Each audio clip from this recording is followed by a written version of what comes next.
Harga gabah kering panen ini di angka 7.000 posisi sekarang ini dalam sejarah 10 tahun terakhir belum pernah ada. Tapi beras kalau putih itu karena asli putih atau ya tidak seputih-putih itulah. Tidak putih-putih banget lah ya. Iya, kalau yang dislap lagi itu lagi disaring lagi itu paling ya putih. Itu aja, tapi nggak meling-meling. Kalau meling-meling masih tambahin itu. Ya, tambahin apa itu pemutih. Tambah Aha. malah nggak alami, Pak ya. Ya.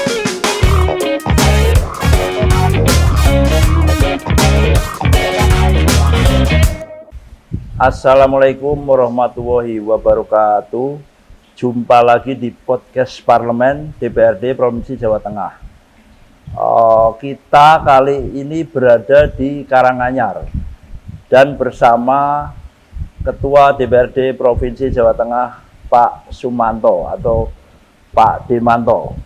Ini kita berada di rumahnya Pak Manto yang teduh gitu, yang nyaman, ada gemericik air, ada ikan koi ini. Kita sapa dulu Pak Demanto. Selamat siang Pak Demanto. Selamat siang Mas Riki. Assalamualaikum warahmatullahi wabarakatuh. Waalaikumsalam. Ini terima kasih sudah diterima di rumahnya ini Pak. Ini masuk wilayah mana nih Pak kalau Karanganyar Pak? Ini Karanganyar Kota di Dimoro, Kelurahan Karanganyar, Kecamatan Karanganyar, Kabupaten Karanganyar. Oke, Pak Manto, kita akan ngomongin ini Pak, sesuatu yang topik yang sedang jadi banyak pembicaraan di Jawa Tengah saat ini Pak, soal kekeringan dan nanti ada berbagai macam dampak dari kekeringan ini. Data menunjukkan Pak, kemarau panjang saat ini menyebabkan kekeringan di 30 kabupaten kota Jawa Tengah dan 58% wilayah Jawa Tengah masuk kekeringan ekstrim. Kalau dari pengamatan DPRD Provinsi Jawa Tengah di lapangan itu kondisinya seperti apa Pak? Kalau melihat musim yang ada di Indonesia dan Jawa Tengah, bahwa ini memang masuk musim kering, musim kemarau itu bulan April sampai September. September-April itu musim penghujan. Tapi berdasarkan dari Badan Meteorologi ada namanya El Nino, sehingga suhu panas akan naik dan diperkirakan musim kemarau ini akan lebih panjang dari tahun kemarin. Sehingga tentunya banyak sawah, kemudian air minum ini menjadi kurang karena memang ini dari dulu sebetulnya masih sampai saat ini September ini masih musim kemarau dan kita sudah paham itu, masyarakat sudah paham, apalagi masyarakat Jawa yang tahu tentang Ranoto Mongso yang harus disiapkan oleh petani. Jadi gitu. Kalau di Karanganyar saya kira ya masih dalam batas. Kalau bulan September dibandingkan tahun yang lalu itu memang ini lebih panas, lebih panjang ya Pak. Lebih panas dan lebih banyak pengairan di pertanian juga berkurang tentunya karena waduk-waduk belum bisa menampung air yang banyak sehingga petani masih menggunakan air sumur dalam. Panen-panen tahun ini begitu. Oke. Dan ini Pak, kalau saya lihat kondisinya di beberapa kabupaten kota ini BPBD itu sampai kehabisan anggaran gitu. Jadi anggaran untuk bantuan air bersih itu sampai habis. Semarang semalam sudah hujan, tapi dampaknya ini belum masih terasa di masyarakat. Jadi di Semarang, kota Semarang, di Blora itu sampai kehabisan anggaran dan mengandalkan CSR nih. Kira-kira apa yang harus dilakukan ini Pak? Ini bagi teman-teman kepala daerah DPRD, ini sebetulnya kan sudah disampaikan oleh BMKG tahun yang lalu bahwa ini adalah perencanaan yang harus dilakukan. Karena saya yakin teman-teman DPR, Bupati Kepala Daerah itu belum mitigasinya belum jalan. Jadi mitigasi itu adalah rencana ke depan apa yang menjadi permasalahan terhadap kekeringan, terhadap bencana itu harus dianggarkan sebetulnya di situ di dalam mata anggaran kebencanaan juga, sehingga kita dapat melakukan mitigasi dan setelah itu terjadi itu bisa mengcover anggarannya. Ini yang harus kita lakukan dari tahun-tahun depan ini, mumpung bulan September, Oktober, nanti November itu adalah pembahasan APBD. Ya kita rancangkan di situ, kita masukkan untuk mitigasi bencana ke tahun ke depan itu akan seperti apa. 2024 ya. Karena kalau tidak dianggarkan mereka tidak, kalau anggarannya sedikit sudah habis. Nah, maka itu harus ada rencana, planningnya itu harus dilakukan mulai sekarang. Oke. Pak Demanto, sekarang kita bahas dampaknya nih Pak. Dampaknya salah satunya ke pertanian ini. Kita tahu di beberapa daerah keluhannya soal harga beras ini naik mahal itu Pak ya. Beras premium sampai 15.000, beras medium sampai 15.000 per kilogram dan beras premium sampai 16 sampai 18 gitu Pak. Kalau melihat hal ini, sikap DPRD seperti apa Pak? Ini masalah beras itu masalah nasional, bukan DPR. DPR nggak bisa melakukan itu. Jadi kalau harga konsumsi termasuk beras ini kan adanya pasar, ya. Pasar tersedia nggak banyak atau enggak. Kalau banyak kan mereka turun. Suplai dan demand-nya. Kalau demand-nya lebih dari suplainya kan mesti harga naik, kan begitu terus. Karena kebutuhan beras kita di Jawa Tengah kan juga tinggi atau seluruh Indonesia. Karena ini menyangkut dengan cadangan beras. Kalau kita di Jawa Tengah saya kira masih bisa menutup lah, ya menutup. Tapi di daerah lain kan beras ini tidak bisa harus di Jawa Tengah, hanya aja kan seluruh nasional penyerapannya. Dan pemerintah juga mengimpor beras itu tidak segampang pada tahun-tahun yang lalu. Ya itu harus inden dan sebagainya. Maka ini termasuk harga beras naik. Ini ada yang diuntungkan, ada yang dirugikan.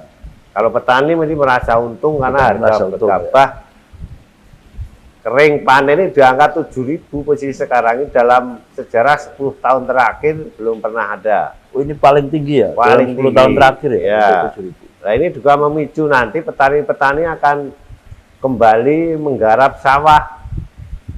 Nah, dan kalau bisa pemerintah menata harga kebutuhan pokok terutama beras ini dengan baik, dengan pendapatan petani yang diperkirakan juga sesuai dengan harapan mereka, ini tentunya juga mempercepat swasembada pangan.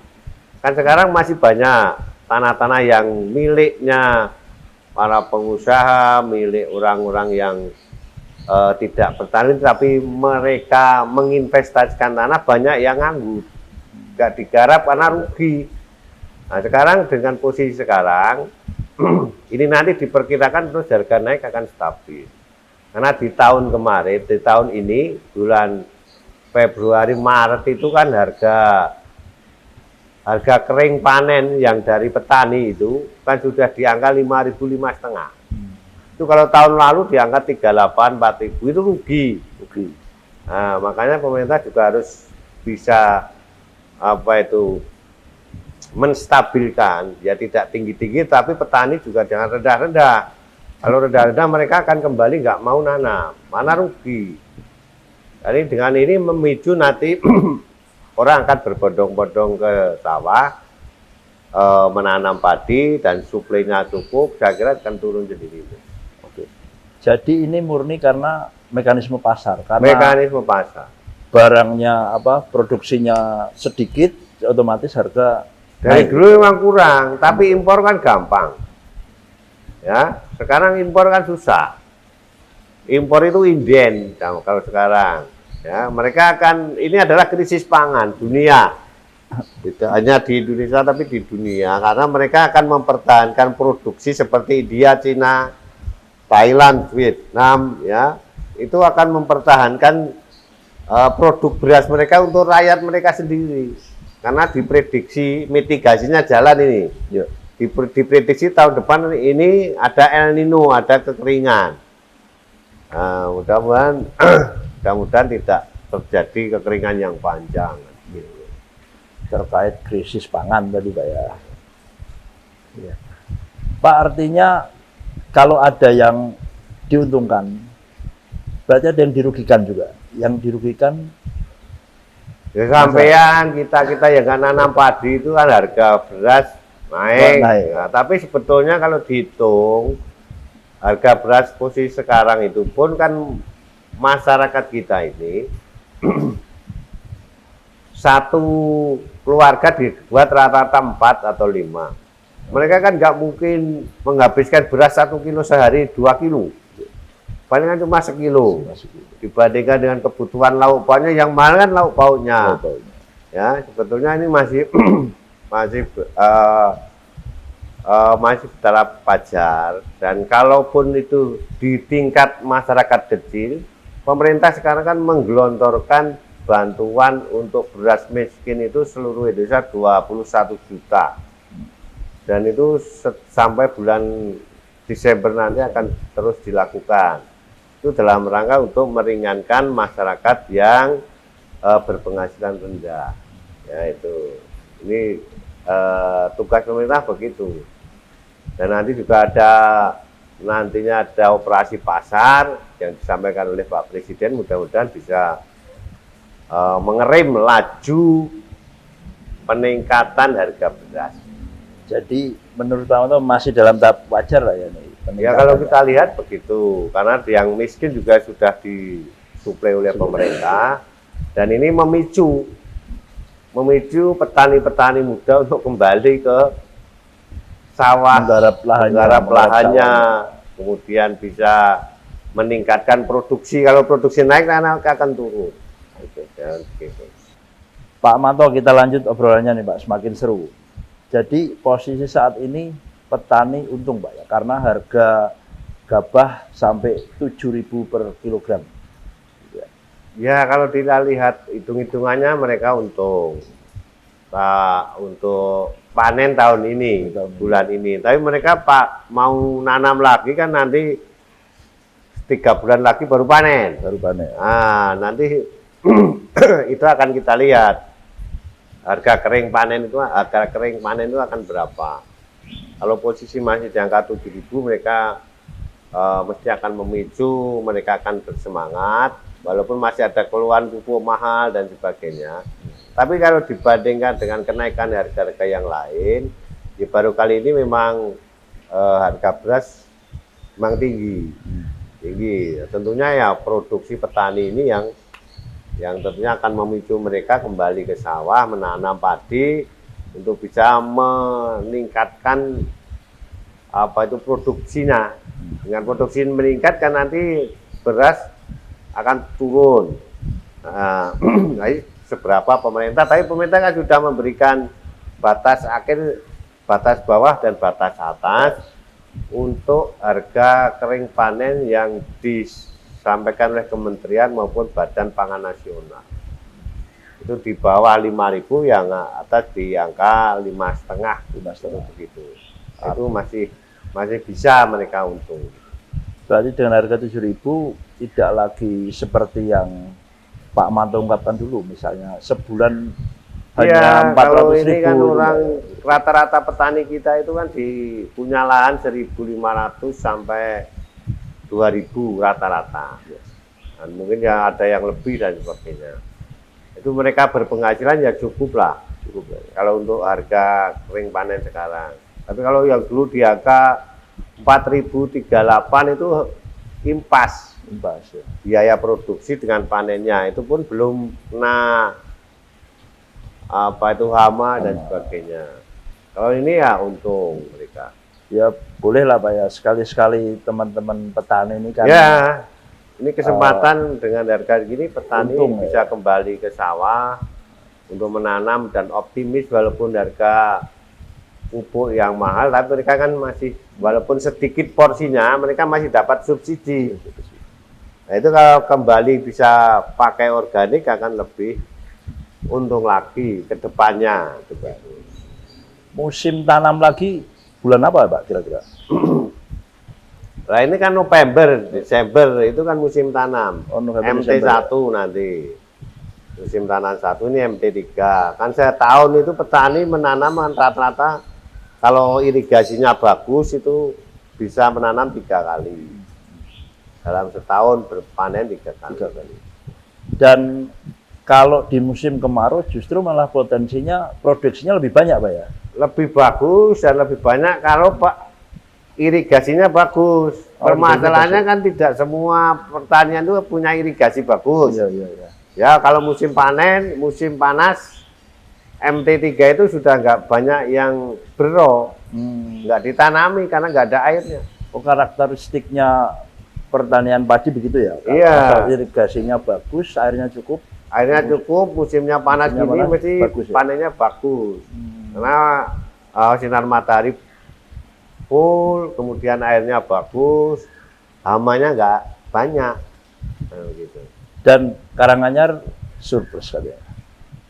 Ya kalau dilihat hasilnya surplus, tapi kan masih banyak yang tadi irigasinya kurang, irigasi teknisnya kurang, hanya mengandalkan pompa-pompa dalam. Dan kalau nanti waduknya yang ada di Gundang dan di Jatioso itu jadi, saya kira irigasi akan lebih besar dan tanah-tanah kering bisa pakai irigasi itu. Nah, itu akan menambah produktivitas petani. Seharusnya kan begitu. Jadi air kalau di Thailand, di Vietnam itu air hujan itu tidak boleh masuk ke laut, harus ditampung di embung-embung kecil, waduk-waduk, sehingga kalau musim kering ini bisa menjadi sumber air bagi petani. Dimanfaatkan dengan maksimal Pak ya. Nanti kan ini sudah dilalui oleh Pak Presiden, Karanganyar ada 2 waduk yang baru. Ini tahun-tahun depan saya kira tentunya ini harus disambut oleh pemerintah kabupaten kota untuk membuat saluran air tersier yang masuk ke pengairan teknis di pertanian masing-masing. Ya, memang kalau dilihat kan jadi petani ini kan resikonya berat Pak. Ketika kekeringan, kurang air gitu, potensi gagal panen juga. Belum ancaman hama. Kemudian kalau musim penghujan, banjir juga bisa gagal panen juga gitu Pak ya. Memang ini resiko yang harus dihadapi Pak ya. Ya kalau petani memang begitu. Ini namanya menanam, beternak itu kan jangka waktunya tidak berbeda seperti profesi yang lain. Risikonya mesti ada, setiap kegiatan risikonya ada. Kalau petani ya hama, banjir dan sebagainya. Kalau peternak ya mungkin benanaknya mati. Nah, ini tinggal apa itu keahlian mereka saja mengantisipasi proses musim. Nah, ini tentunya harus mereka paham semuanya. Pak Demanto, soal masih soal petani ini kan yang juga jadi keluhan kemarin produksi kedelai Pak yang mahal juga, langka dan mahal harganya. Dikeluhkan oleh produsen tahu tempe ini. Jadi padahal sebagian besar kebutuhan kedelai masih impor juga Pak ini. Kondisinya di Karanganyar sendiri bagaimana Pak? Kalau kedelai semakin hari semakin petani nggak senang nanam kedelai. Karena mereka prinsipnya begini loh. Kalau bertani itu, kalau mereka punya penghasilan, tidak hanya petani. Kalau mereka menghasilkan bagus, mereka mesti akan nanam. Kalau menguntungkan, mesti akan nanam. Nah, kedelai bagaimana? kedelai itu kan di tempat-tempat yang kering, ya, yang nggak bisa ditanam mereka akan nanam itu kalau menggantungkan daripada air hujan. Kalau di sini kan sebagian besar petani kan petani sawah, mereka akan nanam padi karena mereka merasa lebih untung. Nanam padi ya? Iya kan. Kalau kedelai kita penghasilan kedelai kita dari dulu impor. Nggak mungkin bisa swasembada kalau tidak ada kebijakan pemerintah yang menguntungkan.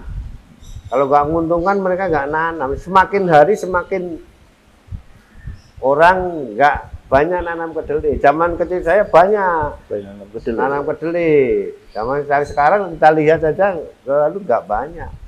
Sehingga ini tergantung pada impor. Jadi makan tempe itu sebenarnya makan makanan impor ya? Iya, tempe yang gitu. Kan kecil kita. Produksi kita ya kecil, misalnya di Blora, di Rembang, di sana banyak. Kalau di sini kecil lah. Ya nggak sebanyak dulu. Waktu kecil kita kan musim kayak gini panen kedelai. Seluruhnya, hampir seluruh panam. Padi-padi kedelai. Dulu begitu. Kalau sekarang sudah nggak banyak karena mereka nanam pun lebih menguntungkan menanam padi. Katanya memang rumit Pak ya nanam kedelai itu. Hamanya ada banyak gitu yang Enggak juga sebetulnya. Tetapi yang penting mereka untung. Karena suruh milih nanam kedelai dapetnya 1 hektar umpamanya 10 juta, nanam padi 20 juta ya mesti mereka nanam padi sama-sama waktunya. Ya. Jadi semakin hari ini kalau tidak ada kebijakan pemerintah, ya kalau mau swasembada kedelai harus diarahkan di daerah mana. Ada klaster khusus. Klaster khusus, kalau enggak bisa. Karena saya mengalami dari kecil dulu banyak nanam kedelai sini. Kalau musim kayak gini pada nanam kedelai. Berarti dulu menguntungkan. Mereka kan nggak ada alternatif. Ya, airnya ini musim ketiga ini kan kering. Mongso ketiga. Nah itu enggak, musim ketiga, musim tanam ketiga itu kering, mereka menanam nggak butuh air banyak, ya kan. Sekarang kan masih banyak ada sumur-sumur artetis itu bisa nanam itu daripada lemahnya nganggur dulu, kan begitu. Maka mereka nanam kedelai. Kalau sekarang mereka nanam padi. Nanam padi ya. Ya, kebanyakan begitu. Oke. Dan tapi ini kan ini Pak karena harga kedelai mahalan, produsen tahu tempe tidak lantas menaikkan harga. Takut konsumennya pergi gitu. Mereka memilih mengecilkan ukuran tempenya itu. Ini siasat-siasat yang dilakukan mereka ini. Ya nggak apa-apa, namanya yang penting mereka masih bisa produksi, berjualan, berproduksi gitu aja. Dan mereka siasat mereka berdagang gitu aja. Ya. Pak Manto, semakin menarik nih Pak. DPRD Jateng kalau nggak salah ada Perda perlindungan petani Pak ya. Itu dengan inisiatif Perda itu harapannya apa Pak? Dan implementasinya sekarang seperti apa Pak? Perda itu juga menyangkut dengan bagaimana petani itu bisa eksis sebetulnya.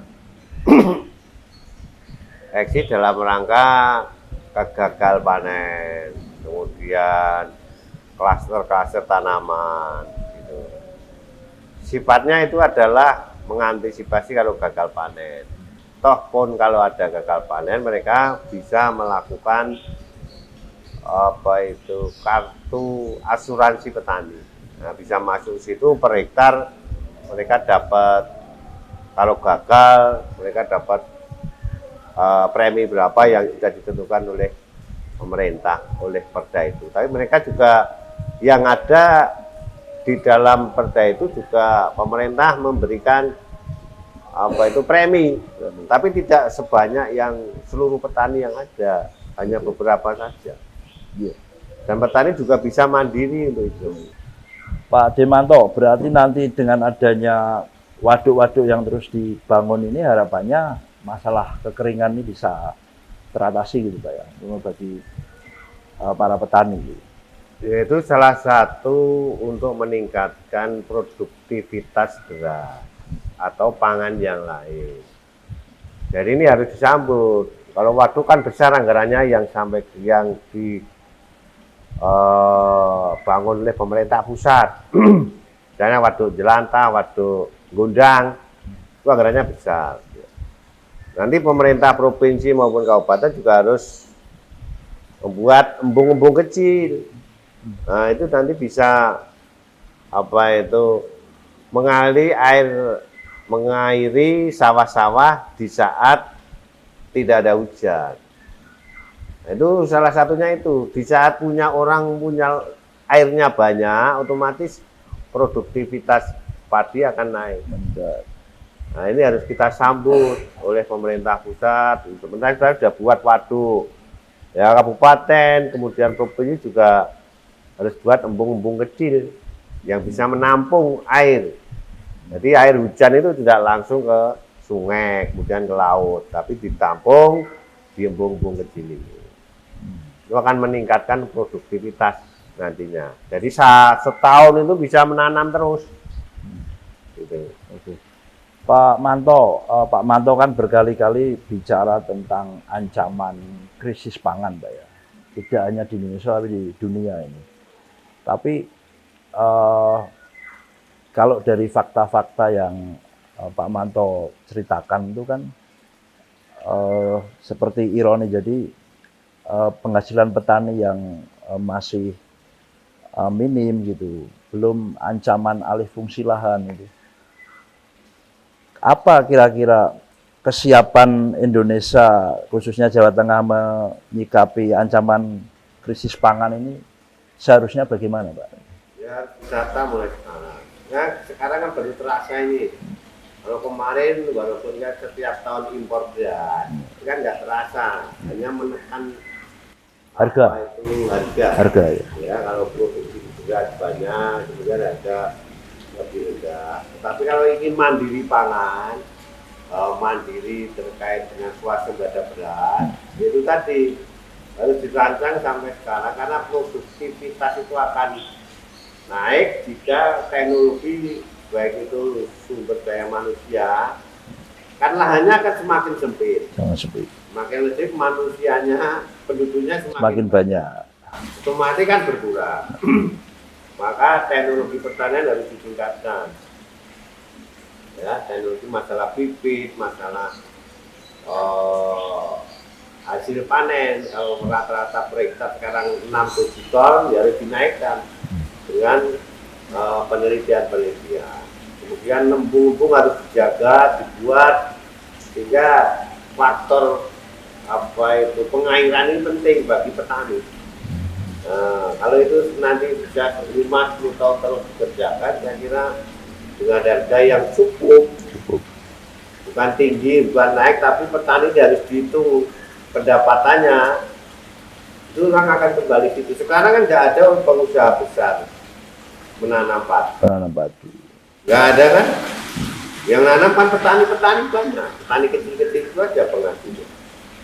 Ya, karena apa? Mereka tahu nggak untung. Kalau mereka untung, mereka akan tanam padi. Karena padi ini, walaupun harga murah, harga mahal kan terserap. Tetap dibeli ya. Tetap dibeli. Makanan pokok. Makanan pokok. Makanya harus dihitung pemerintah. Ini harus dihitung harganya bagaimana pemerintah menstabilkan. Ya jangan tinggi-tinggi, tapi ya jangan rendah-rendah. Kalau rendah nggak mau nanam mereka. Mau penanam padi kan petani-petani belum semua ini harus dihitung. Orang punya lahan di angka 1.500 sampai 2.000 rata-rata, 3 juta penduduk Jawa Tengah yang pergi ke sawah itu jumlahnya 3 juta. Nah, mereka harus dihitung. Kalau nggak begitu ya bisa mau swasembada. Swasembada dicanangkan, tetapi pemproduksi adalah petani kecil. Petani kecil nggak dihitung mereka penghasilannya berapa, mereka dengan terpaksa pergi ke sawah karena tidak ada alternatif lain.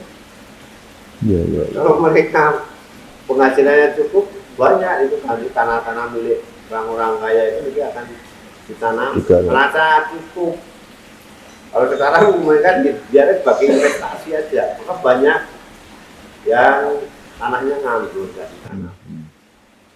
Pak, tapi gimana caranya mengerem alih fungsi lahan yang terus terjadi ini, Pak? Sawah jadi perumahan. Itu memang tidak bisa diserta-merta, nggak boleh, tapi kan ada perdanya.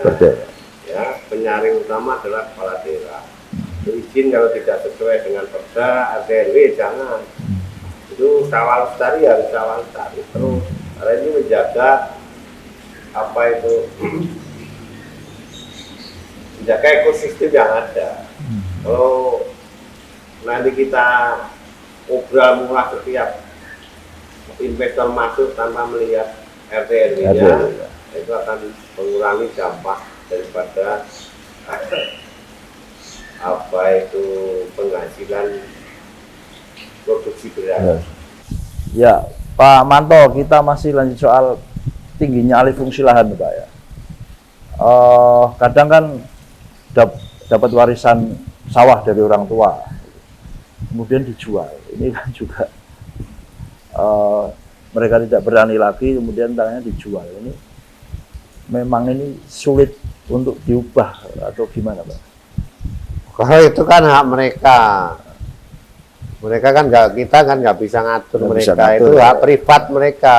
Wong warisan kok mau dijual, mau dan kita kan malah orangnya ngontrak kata.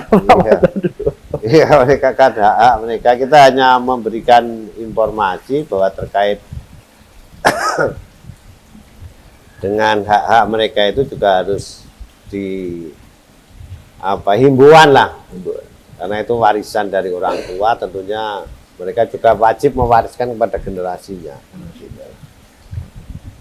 Pak Manto, tapi begini, sejauh mana intervensi yang dilakukan DPRD Jateng untuk mengatasi masalah-masalah ini, soal pertanian ini, baik dari sisi anggaran maupun kebijakan? Kita tidak bisa mengintervensi. Pemerintah itu adalah melayani, ya, melayani, membimbing, memberikan edukasi bahwa mereka kan punya ahli-ahli di sana, ada penyuluh dan sebagainya. Kita ada mempermudah mereka lah, ya. Ada kekurangan terkait alat pertanian, kita bantu pemerintah. Kemudian ada hama, kita turun memberikan bantuan untuk obat-obatan supaya mereka bersemangat gitu aja. Kita mendorong, nggak bisa intervensi. Pemerintah itu nggak bisa intervensi terkait dengan produk mereka, karena mereka punya produk, punya tanah-tanah sendiri, punya garap-garap sendiri. Kita hanya membimbing karena ada ahlinya yang ada di dinas, sesuai dengan teknologi yang dimiliki, sesuai dengan kapasitas dia sebagai PNS, sebagai penyuluh pertanian. Ini loh caranya bertani yang lebih baik menurut ilmu pengetahuan dan teknologi. Ilmu pengetahuan mereka terapkan pertanian gitu. Modern misalnya. Jadi intinya begitu. Kalau ada pemerintah memeringankan, membantu alsintan, traktor, bibit dan sebagainya. Hanya itu aja tugas kita. Jadi memang tidak terlalu bisa intervensi. Nggak bisa, itu kan hak mereka. Mensupport aja, Pak ya. Ya. Oke. Kemudian Pak Manto, apakah kalau dilihat kan ketika harga beras naik, kemudian harga mahal gitu ya, apa ketersediaannya, stoknya langka, solusinya selalu impor gitu. Ini kan seperti solusi jangka pendek aja, belum ada solusi secara komprehensif untuk meningkatkan produktivitas pangan. Ya, kita sudah usahakan, tetapi kan belum mampu. Ya, belum mampu itu apa? Ya karena mungkin lahannya makin berkurang, ya. Maka harus dibentuk ada peneliti daerah-daerah mana yang perlu ada penambahan lahan. Ya kan, lahan di Jawa ya saya kira sudah cukup, harus di luar Jawa, tetapi juga harus lahan-lahan yang bisa potensinya menjadi petani, menjadi tanah pertanian yang subur. Nah, begitu. Kemudian dari segi teknologi tentunya itu. Mas solusinya jangka pendek impor. Yang paling Ya, seluruhnya kan begitu. Maka kita sebagai punya 2 musim, ya. Usaha musim ini cocok untuk agraris, untuk petani. Cuma teknologi dan ketepatan dalam meningkatkan produk itu yang harus kita terus upayakan. Jaringan infrastrukturnya petani itu waduk, kemudian lembung, kemudian saluran tersiernya itu harus dijaga, dibuat. Kemudian juga harus dihitung harganya petani itu, mereka mau bertani dengan penghasilan yang cukup itu yang harus dihitung. Kalau enggak kan mereka lari-lari enggak akan menjadi petani. Siapa? Pemerintah mau bertani, ya pemerintah membuat denplot. Hasilnya nanti diserahkan ke petani. Anu gitu. Teorinya begitu. Kalau soal teknologi pertanian, sebenarnya sarjana pertanian cukup banyak, Pak. Kalau mereka sarjana tapi tidak diberikan keleluasaan anggaran, kemudian teknologi, peningkatan penelitiannya nggak cukup, kan mereka cukup saja. Itu perlu ada revolusi di situ. Jadi bagaimana tanah-tanah yang kering, kemudian bisa ditanami padi dengan air yang kecil, itu bagaimana ditingkatkan terus. Kalau enggak ya akan ketinggalan dengan negara-negara yang lain. Ini Pak Demanto ini kan yang dari kecil sudah akrab dengan pertanian, Pak, ya. Bahkan orang tuanya petani, sekarang masih punya sawah gitu, tapi digarap orang lain. Pak, ini penasaran aja, Pak, sebagai orang awam ya. Ada istilah beras premium, beras medium. Sebenarnya bedanya apa, Pak? Varietas padinya yang berbeda sehingga yang premium lebih bagus, yang medium di bawahnya, atau gimana, Pak? Itu membedakan rasa itu sebetulnya jenis berasnya, ya. Kalau dulu namanya beras wulu, itu lebih enak. Beras rojo lele, itu kemudian sempat, IR, Mentek wangi, Pak. mentek wangi. Ini kelasnya IR, mentek wangi ini setara. Kalau sudah sempat, Itu premium. bukan premiumnya, Oh, jenisnya. ini jenisnya ya. Jenis beras. Jenis beras. Ya, jenis beras namanya ya. Kalau sapi ya apa itu si metal, kemudian Oh ya, yang besar berotot itu, Pak. sama yang PO itu. Ya itu jenisnya. Jenisnya. Kalau rojo lele, sempat itu. Kemudian IR64, mentik dan sebagainya itu sekelas. Kalau yang rojo lele sempat itu lebih tinggi. Lebih tinggi. Lebih enak, lebih pulen, lebih mahal. Kalau yang pasaran kan jenis IR64, mentik itu sejenis yang beredar di pasaran. Yang kita makan sehari-hari itu jenisnya itu. Kalau sempat sudah di atas, kemudian rojo lele begitu. Jadi kalau masalah medium, premium, kalau medium itu ya kering panen, kering giling, ya giling dimasukkan ke selepan, kemudian dislab, nah itu medium. Itu masih medium. Iya, campurannya ya masih campur yang kecil atau yang gede, yang menir atau yang utuh gitu. Iya. Nah, ini kalau disaring lagi menjadi premium, utuh semua. Butirannya itu utuh, Utuh, tidak ada yang patah, boncel apa. Iya, nggak ada karena disaring. Yang disaring. kecil sendiri jadi menir. Iya. Nah gitu. Itu baru premium. Baru premium. Kemudian diseleb lagi jadi putih. Jadi putih. Nah, itu kalau diseleb lagi jadi putih. Nanti disaring, nggak ada butiran kecilnya. Kalau makanya mahal, mungkin 1,5 kilo premium atau 1/4 kilo premium menjadi 1 kilo medium menjadi 1 kilo premium. Makanya harganya naik tinggi. Jadi berasnya sama aja. Berasnya sama, sejenis IR itu, IR64, mentek wangi dan sebagainya. Iya. Itu Rasanya ya sama lah. ya mungkin kan ya kalau yang gede-gede kan lebih lebih mantap. lebih senang sampean gitu. Jadi premium medium itu jenisnya cuma disaring lebih Disaring itu. aja ya. Oh, ini pengetahuan baru nih, Pak. Ya, Pak, enggak baru. Nggak banyak yang belum tahu maksudnya. Ya, makanya yang premium itu yang disaring lagi. Oh, Nah, iya. Saring iya. lagi, Itu ya. dipoles lagi, diseleb lagi, kemudian jadi putih. Gitu. Tapi beras kalau putih itu karena asli putih atau Ya, tidak seputih-putih itulah. tidak putih-putih banget lah ya? Iya, kalau yang diseleb lagi, itu lagi, disaring lagi, itu paling ya putih. Itu aja, tapi nggak meling-meling. Kalau meling-meling masih tambahin itu. Ya, tambahin apa itu, pemutih. Tambah Aha. malah nggak alami, Pak ya? Ya, yang diseleb lagi aja nggak apa-apa. Oh, jadi nggak putih-putih banget, Nggak putih-putih masih banget. Tapi oke yang lah, Pak. utuh-utuh itu yang premium. Kualitas premium ya, Pak. Iya, boleh. Pak, ini ngomongin Jawa Tengah sebagai salah satu lumbung pangan nasional, penyangga pangan nomor 2 setelah Jawa Timur. Ini predikat ini kira-kira ke depan ini masih bisa dipertahankan nggak, Pak, dengan dinamika yang ada?